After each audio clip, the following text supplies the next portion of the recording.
Hi everyone, welcome to Fincom Education. I am Professor Amandeep Kaur. Student, in this video, one more question on weighted average cost of capital we will discuss today. In this question, there is written Asha Agro Industry Limited has assets of 3,20,000 rupees which have been financed by 1,04,000 rupees of debt, 1,80,000 rupees of equity share capital, and 36,000 rupees of general reserve. Company's total profit after interest and tax is 27,000 rupees and 8% interest on debt capital and 50% on the tax bracket. It has 1800 equity shares of rupees 100 each, selling at a market price of rupees 120 rupees per share. What is the weighted average cost of capital? इस question में हमने last जो मैंने video post की थी उसमें weighted average cost of capital calculate करना बताया था on the basis of market values as well as on the basis of book values. इसमें हम बुक वैल्यूज़ के बेसिस पर ही weighted average cost of capital calculate करेंगे। बट इस क्वेश्चन में कैसे आपको कॉस्ट ऑफ इक्विटी निकालना है, कॉस्ट ऑफ डेट निकालना है, कॉस्ट ऑफ रिटेन्ड अर्निंग्स निकालना है और then we can calculate overall cost of capital of the company. तो लेट्स स्टार्ट द सॉल्यूशन। सबसे पहले जब भी आपने यहाँ देखा होगा क्वेश्चन में आपको 3 kinds of sources of funds हैं आपके पास। दैट इज़ एक तो आप 1,04,000 रुपीज़ फंड्स रेज कर रहे हैं डेट से और ये company equity share capital fund raise कर रही है 1,80,000 रुपीज़ का और अपने रिटेन्ड अर्निंग्स भी यूज़ कर रही है 36,000 rupees for the investment purpose. तो इसमें 3 काइंड ऑफ सोर्सेज यूज़ हो रहे हैं, तो इन तीनों की ही हमें कॉस्ट इंडिविजुअल कैलकुलेट करनी होगी। तो सबसे पहले हम कैलकुलेट करते हैं cost of debt. Cost of debt के लिए क्वेश्चन में कह रखा है कि 8% इंटरेस्ट पे आउट करते हैं ऑन दी डेट और 50% टैक्स ब्रैकेट में आता है। सबसे पहले हम cost of capital of debt before tax calculate करेंगे, जिसका फॉर्मूला होता है annual interest upon net proceeds into 100। तो इसमें हमें ये बता रखा है डिबेंचर्स, वैसे तो इसमें बता रखा है कि डेट से हमने फ़ंड रेज़ किए हैं 1,04,000 रुपीज़ के। तो अगर हम ओवरऑल इंटरेस्ट देखें तो 1,04,000 इंटू 8% इंटरेस्ट है डिवाइडेड बाय 1,04,000 इसकी नेट प्रोसीड है। क्योंकि नेट प्रोसीड हम कैसे निकालते हैं, जो भी डेट की फेस वैल्यू होती है उसमें प्रीमियम को ऐड करके, डिस्काउंट को लेस करके एंड फ्लोटेशन कॉस्ट लेस करते हैं। बट इसमें premium, discount and flotation cost is not given, तो हम ये अज्यूम कर लेंगे जो इसकी फेस वैल्यू है वही इसका नेट प्रोसीड है 1,04,000। लेकिन अगर हम पर डिबेंचर या पर डेट की बात करें, पर डेट सिक्योरिटी की बात कर रहे हैं, तो अगर आप एक सिक्योरिटी पे ले रहे हैं तो एक सिक्योरिटी को हम अज्यूम करते हैं कि 100 रुपीज़ की है। तो 100 रुपीज़ पर आप कितना इंटरेस्ट पे आउट कर रहे हैं, 8%। सो 8 रुपीज़ हो गया। तो 8 rupees interest on the face value of 100 rupees into 100, that is the 8% KD before tax हमारा निकल जाएगा।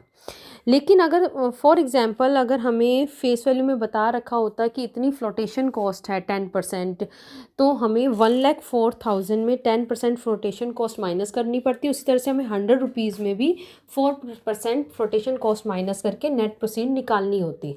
बट इन दिस क्वेश्चन कोई भी फ्लोटेशन कॉस्ट गिवन नहीं है, कोई भी प्रीमियम गिवन नहीं है, कोई भी डिस्काउंट गिवन नहीं है, इसलिए जो फेस वैल्यू थी that remain same for the net proceed.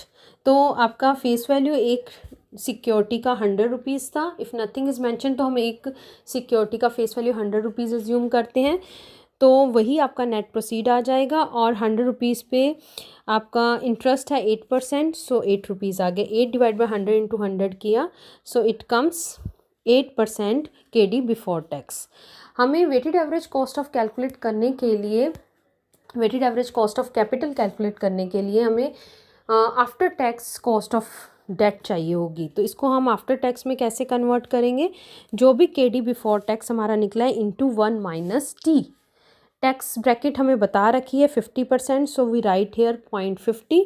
8% into 1 minus 0.50, then 8% into 0.50 कितना आ जाएगा, 4% KD आफ्टर टैक्स आ जाएगी। तो ये कॉस्ट ऑफ डेट आ गई कि अगर हम 1,04,000 रुपीज़ फंड रेज किए हुए हैं हमने डेट से, तो उस पर हमें 4% after tax cost of debt pay out करना पड़ता है। तो इंडिविजुअल कॉस्ट ऑफ डेट हमने कैलकुलेट कर ली like this.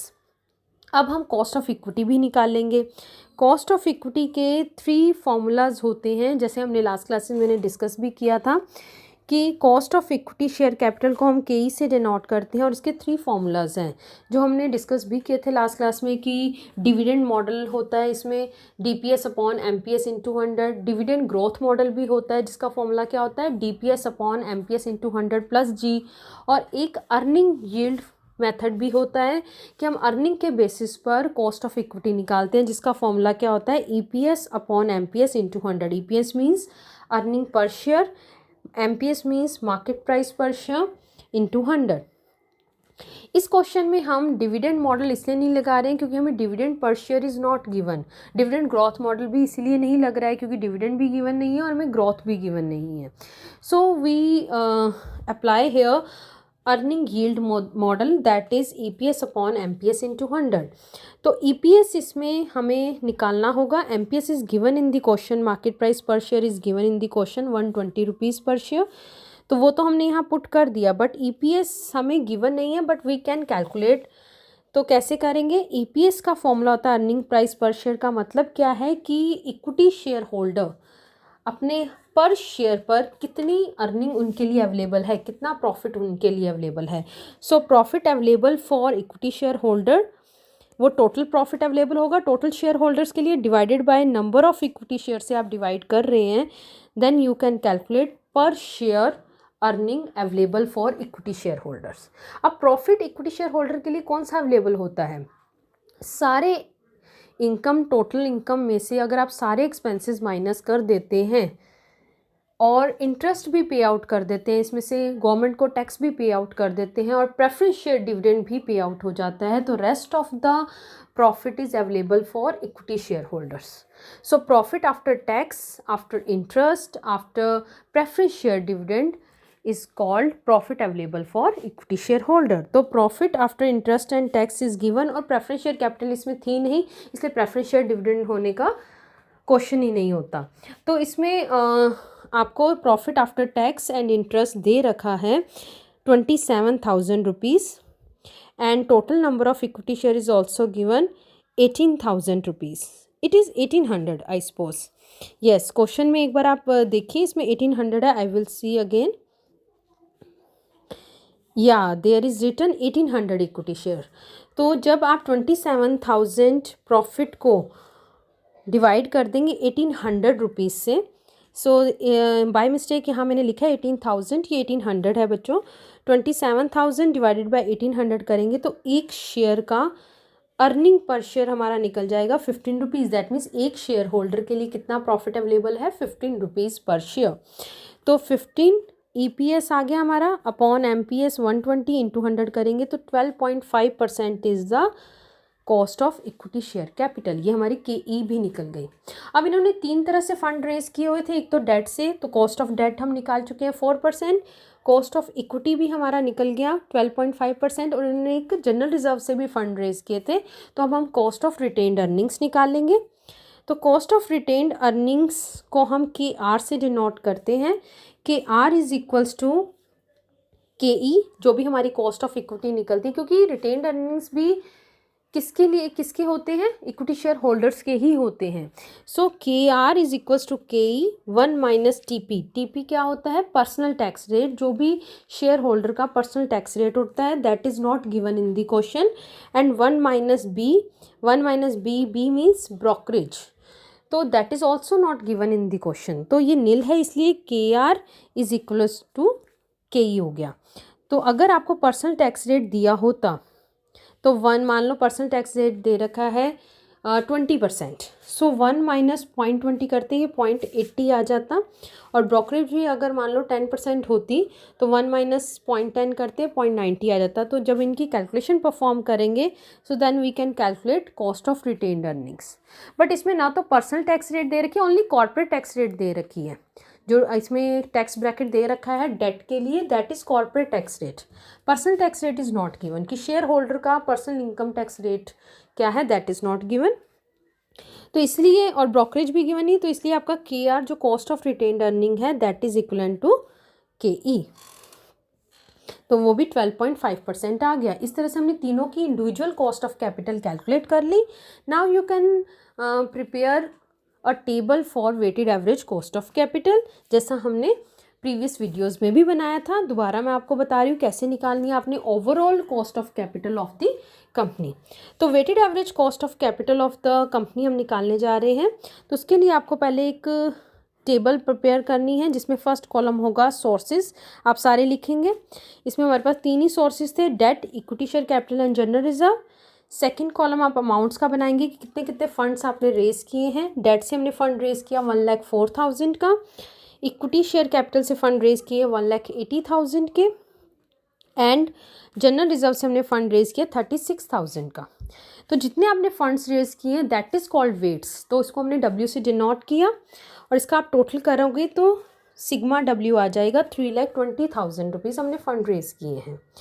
Individual cost of capital after tax हमने यहाँ पुट कर दी। कॉस्ट ऑफ डेट 4% निकाली थी, cost of equity share capital 12.5%, and cost of retained earning is also same 12.5%, because personal tax rate और brokerage is not given. तो इसमें अब हम आफ्टर टैक्स, ये हमने इसको एज्यूम किया है रेट्स को X। तो जब आप इनका टोटल कॉस्ट इन अमाउंट्स निकालना चाहते हैं, after tax cost amount in rupees, तो XW इन दोनों का मल्टीप्लाई करेंगे कि हम 1,04,000 रुपीज़ डेट से रेज कर रहे हैं, तो ओवरऑल हम कितना कॉस्ट पे आउट कर रहे हैं, 4%। सो 1,04,000 इंटू 4%, हम टोटल इन अमाउंट्स 4,160 रुपीज़ पे आउट कर रहे हैं। इक्विटी शेयर कैपिटल से आप फंड रेज कर रहे हो 1,80,000, और उस पर कॉस्ट पे आउट कर रहे हो 12.5%, so in rupees 22,500 rupees. Like this आप जनरल रिजर्व में से फंड रेज करो 36,000 and percentage is 12.5%, so 36,000 into 12.5%, 4,500 rupees हम कॉस्ट पे आउट कर रहे हैं on general reserve. General reserve की जो कॉस्ट होती है that is the opportunity cost, कि ये फ़ंड अगर हम बिजनेस में इन्वेस्ट ना करके कहीं और करते, अपना FD करा देते या गवर्नमेंट सिक्योरिटीज़ में पैसा डिपॉजिट कराते, तो हमें कितना रिटर्न आता। तो टोटल कॉस्ट आप कितना पे आउट कर रहे हो, टोटल कॉस्ट पे आउट कर रहे हैं हम, दैट इज सिग्मा XW आ गया 31,160 रुपीज़। तो 31,160 रुपीज़ आप कॉस्ट पे आउट कर रहे हो on the total funds 3,20,000 rupees में।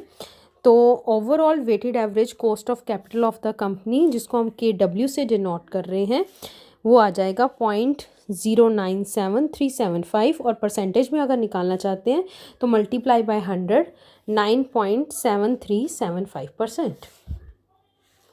आई hope this question is clear to all of you. फिर भी अगर आपको कोई डाउट आता है इस क्वेश्चन में तो आप मेरे से कमेंट बॉक्स में पूछ सकते हैं। इस क्वेश्चन में हमने एक चीज़ और डिस्कस की है कि आप KE अर्निंग यील्ड मॉडल के थ्रू कैसे निकाल सकते हैं। वैसे क्लासेस में आपको मैंने इसके ऊपर काफ़ी सारे क्वेश्चंस पे प्रैक्टिस करवाई है, और ये एग्जाम्स में डेफिनेटली आएगा weighted average cost of capital, तो इसको आपने बहुत अच्छे से करना है। कोई भी डाउट आता है then you can ask. Bye bye.